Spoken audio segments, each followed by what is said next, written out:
Welcome everyone to this seminar of marketing and strategic management in the global marketplace. It is a very good class, very interesting class.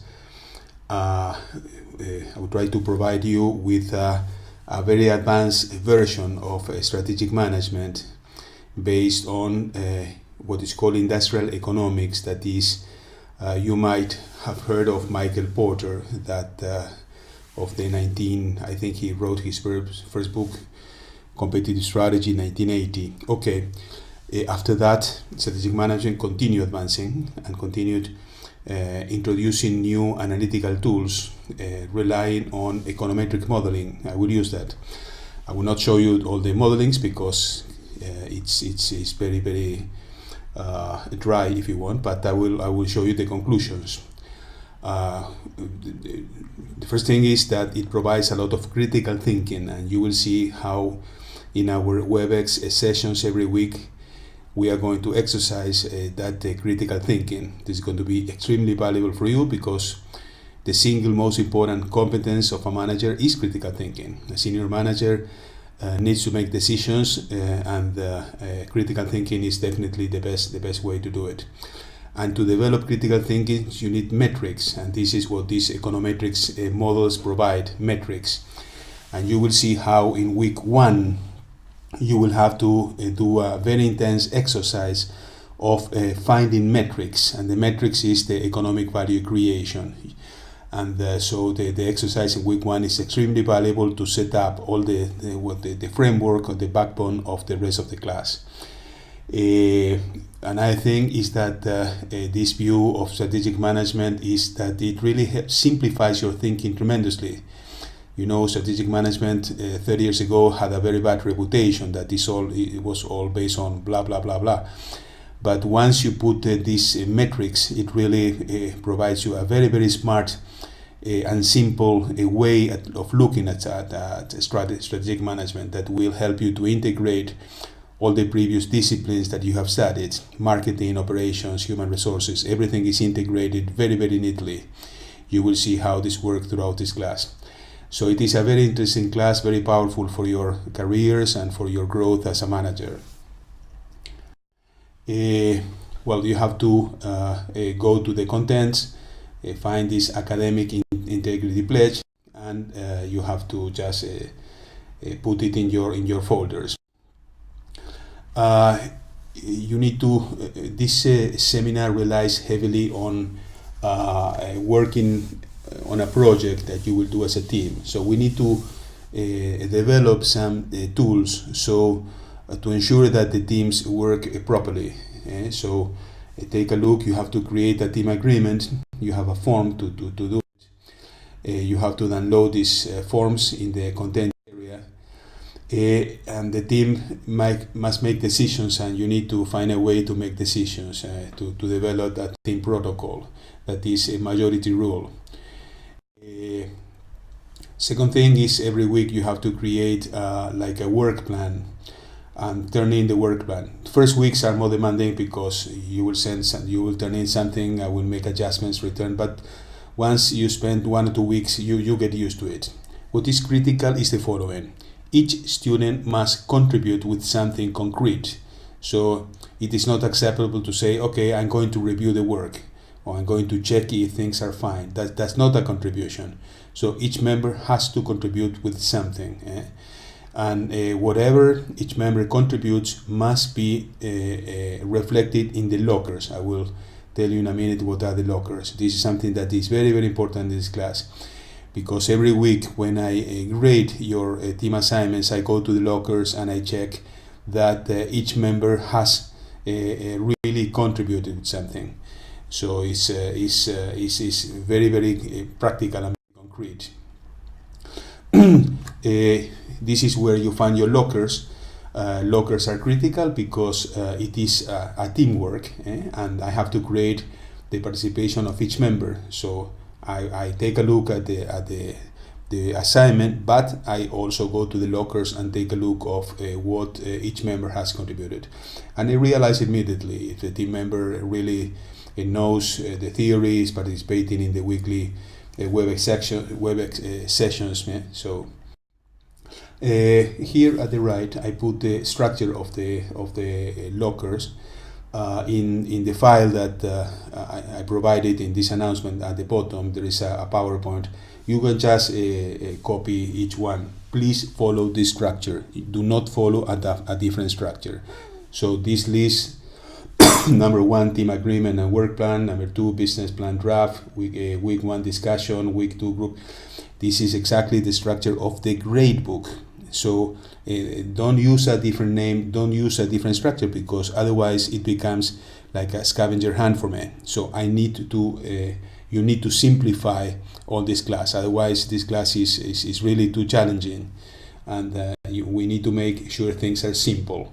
So please follow this structure. I already mentioned that if a student does not contribute, can get a 0. And I think it's the sentence that I put at the bottom. Make sure to post what you did in a separate, what each member did in a separate file. So if all the members turn in the lockers exactly the same thing, how can I know exactly which each member did? And then you can have issues with your file. You need to log in to post in the locker what you did, not the entire team assignment. Otherwise, it is impossible for me to know which each member has contributed. Something very important is what happens when you have difficulties in the team. You may wonder why we have a team. Why this seminar relies so much on a team. And if you look at the syllabus, you will see that the word team is repeated 91 times. And the word team agreement and work plans are repeated 20 times. So it is a class about strategy, but it's also a class about how to learn to work as a team. And you may wonder why. And the reason is because modern education, especially online education, is based on the fact that students must construct a knowledge, and they have to do it in as a learning community. So this is what you do in your works every day.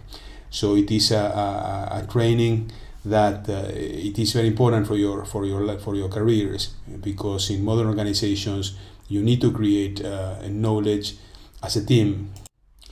If you are interested in knowing exactly what is modern education, you can Google these names: Bandura and Piaget and Brunner and Vygotsky, and you will see that all the pillars of modern education, modern learning, is based on social constructivism. And social learning. That is, you need a community to create knowledge. That's why we have these discussions and why we have this teamwork. But in this class, the teamwork is especially relevant.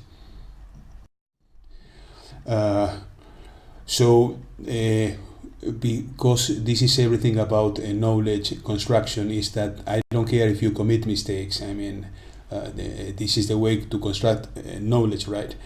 So you need to really create knowledge, and normally when you create knowledge, you commit mistakes. So I don't care if you commit mistakes. But what you cannot do is to, because there are issues in the group, is that you split the group, because this is a failure. So if one student says, no, I have to work on my own, okay, you are destroying the backbone of this community knowledge creation that we discussed in the previous slide. So it is accepting that this class failed. So definitely you need to find ways to solve the conflicts in a friendly way, and not rely on splitting the group. I will do everything to avoid splitting the group. Normally there is always one student says, I prefer to work alone. Yeah, okay, but you are failing 50% of what this class is about. That is working and learning to work as a team.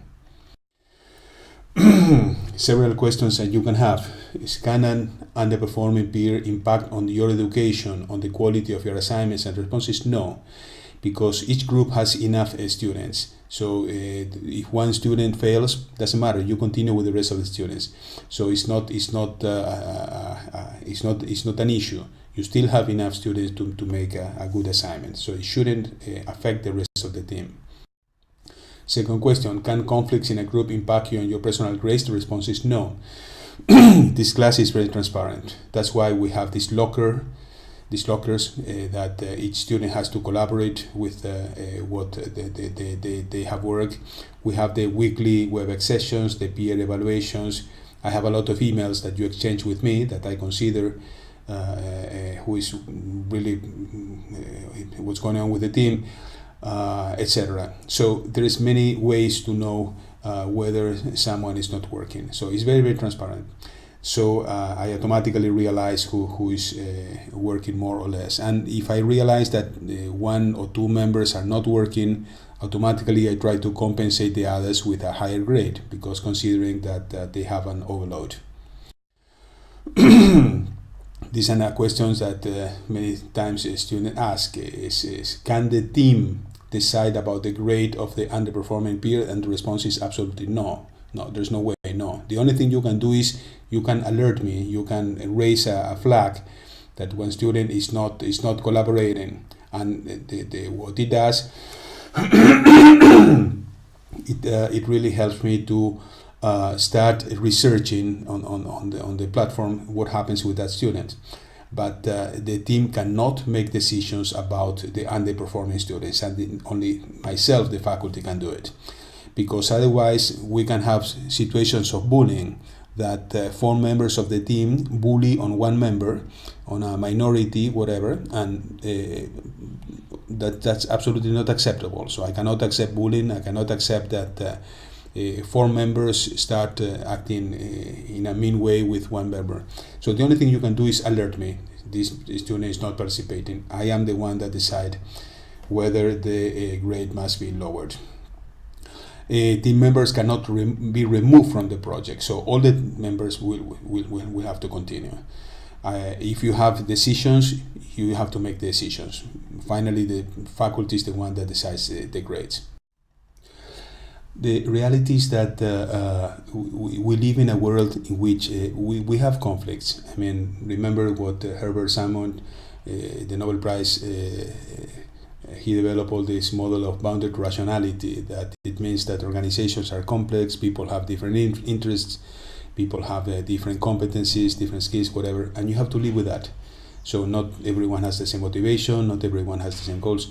So if you bring the problem to the faculty, to the authority, or to the manager, or to your senior manager, that you have a conflict with a peer, it's very hard to the senior manager to make a decision, because the senior manager listens to your bell and listens to the other bell, and it's very hard to make a decision to know, okay, who's the faulty team member here, the one that is talking to me or the other one. It's very hard to do it, and if you ever experience a situation in your business organization, you will see that normally when 2 team members have a conflict and bring it to the manager has a very hard time in making a decision. So what? Can you start picking on each other, having conflicts with each other? And the response is, I strongly do not advise to do it. I think normally the best way to solve a conflict with a team, or a team member, or a peer, or whatever, is focus on your side, not on the other one. Don't blame on the other. Don't pick on the other. Don't get mad with the other team member. Just focus on you.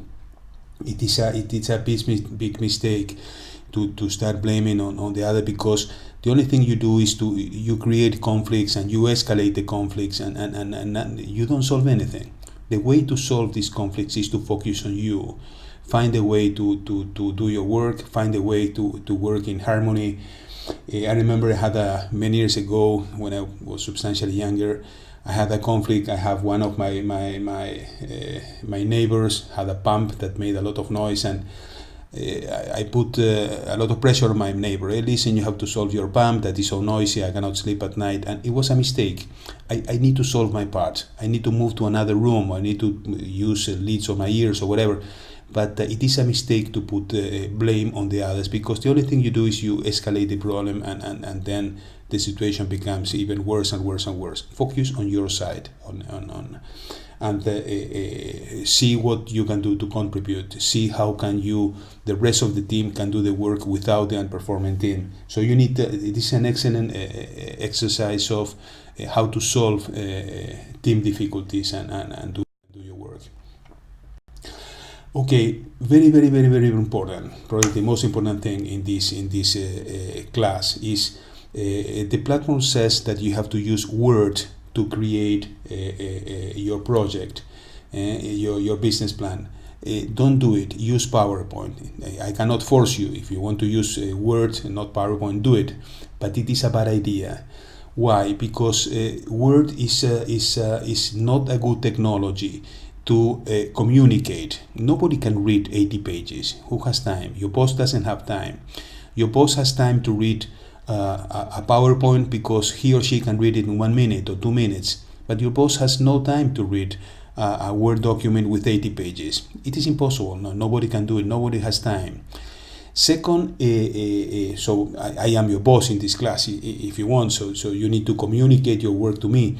And PowerPoint is very friendly to me because in 2 minutes I can read all your PowerPoint and I understand exactly what you are trying to do. If you give me a Word file with 80 pages and I have 5 teams, I have to read 400 pages. Do you think I can read 400 pages? It's impossible. I can browse, but I cannot read it. But a PowerPoint I can't. But second, I can return to you with my feedback if you work with PowerPoint. So I can go slide by slide and give my feedback on each slide. So it is extremely important for you and for me and for the team and for the knowledge creation process that we use PowerPoint. You will see, if you happen to work with consultant firms, you will see that they never use Word. They use PowerPoints, and the PowerPoints have 10 slides, 15 at the most, and they have all the ideas in those few PowerPoint slides. The second and the third thing, it is critical thinking. Focus on critical thinking, not on words. I mean, this is not a class about fluff. So if you turn in a PowerPoint that is fluffy, that is full of words, that millions of words, that's bad for you because you will have to waste your time looking for that fluff or creating that fluff. And it's bad for me because then I have to struggle with all the fluff, all the millions of words. Try to minimize the words. You are going to make a much better use of your time, and definitely this is and focus on the critical thinking. So the word critical thinking is mentioned 90 times in the syllabus during the sessions that we will have. We will focus on critical thinking, and I think is that I will every week I will give you samples of the presentation using the models that we discuss. I will put videos with explaining you the models to develop critical thinking, and all you have to do is to apply those videos to the reality. So it's very much real life, and I think this is very important for you. So use those models. Regarding the grading, the first thing is that you need to know, and you know much already, because in previous seminars the criteria was identical. So I'm following the same criteria as the rest of the seminars. That is, to get an A, you must exceed graduate level standards. Assignments are breaking new ground or are considered to be extraordinary. This is the same statement you must have heard in previous seminars in this MBA. Okay, so it's very, very hard to make an A. So it's exceptional. So it is possible that all the class make an A. I'm not saying that it's impossible, but most likely scenario is that just very few students will make an A. The standard was set by the university, it's not by me. This sentence comes from the program, and I must apply this. So you need to know that it's hard to make an A. If you making an A is exceptional, okay, it's a big goal for you. Okay, you need to know that it's not so easy. You really need to work very, very hard. I will use this rubric. That is the rubric that you need to use to create knowledge. To create knowledge, first you must be familiar with the theory. I will give you the theory every week in these videos and different material that I will provide. You need to incorporate information. If you have a lot of information, put it in appendix or different appendices. Keep the PowerPoints brief, so 10 slides. Don't write PowerPoints of 20, 30, 40 slides, because then they become fluffy. So all the information, put it in appendix. Third, you need to analyze the information, especially using critical thinking. And this is what the most important aspect of the seminar, and this is what we are going to exercise every week. And you need to make to synthesis, to conclusions. So in each PowerPoint, you need to finish the PowerPoint with a conclusion. Okay, this is the conclusion. This is the managerial decision of this team. So this rubric is the backbone of the grades. You will see that in every assignment I use the rubric to provide the grades. I check the theory, check the information, check the critical thinking, and check the synthesis. This is the 4 things that you need to keep in mind every week. We are going to have these Webex sessions. This week one will not have a session, but starting week 2 we will. And these Webex sessions are between each separate team and me. So I will get very, very hands-on, very involved with your team activities. So it is very, very important that you participate. In the past, that I had a student, only one case actually, a student that didn't participate, and I automatically realize who is participating, who is not, first because I take attendance. It's not mandatory, but I want to know who is really trying to do a good job and who is not. And automatically I see in the works that that student that didn't participate, because the works are void of what you have to do, that is critical thinking. So during the sessions, the only thing we do is exercise critical thinking. And so if I receive in the lockbox, in the lockers of a student or one specific student that is lacking critical thinking, and I automatically realize it's because he or she didn't participate in this weekly Webex. Remember that critical thinking is the core of this class, and that it is in the syllabus, not something that I made up. It is in the syllabus. So during these Webex sessions with each team, we will exercise this critical thinking. Well, we made it. I really love teaching this class, and I want to make sure that it is valuable for you. So if you notice that there is something wrong, please let me know. I really, really appreciate your feedback. In previous sessions, students gave me their feedback every week, and it is excellent for me. I really appreciate it, because based on your feedback, if something is not working so well or you are not understanding, I can develop new resources, I can dedicate more time, I can interact more with each member to make sure that the class works well for each one of you. So let's make it a team, you and me working together for your success, and for my success. I also want to make sure that this class is really good. So please communicate with me, let me know if something is not working very well. I am a human being, I commit mistakes, the platform has issues that we can always work to make it better. So please communicate with me. Well, thank you very much, and I really hope you enjoy this class.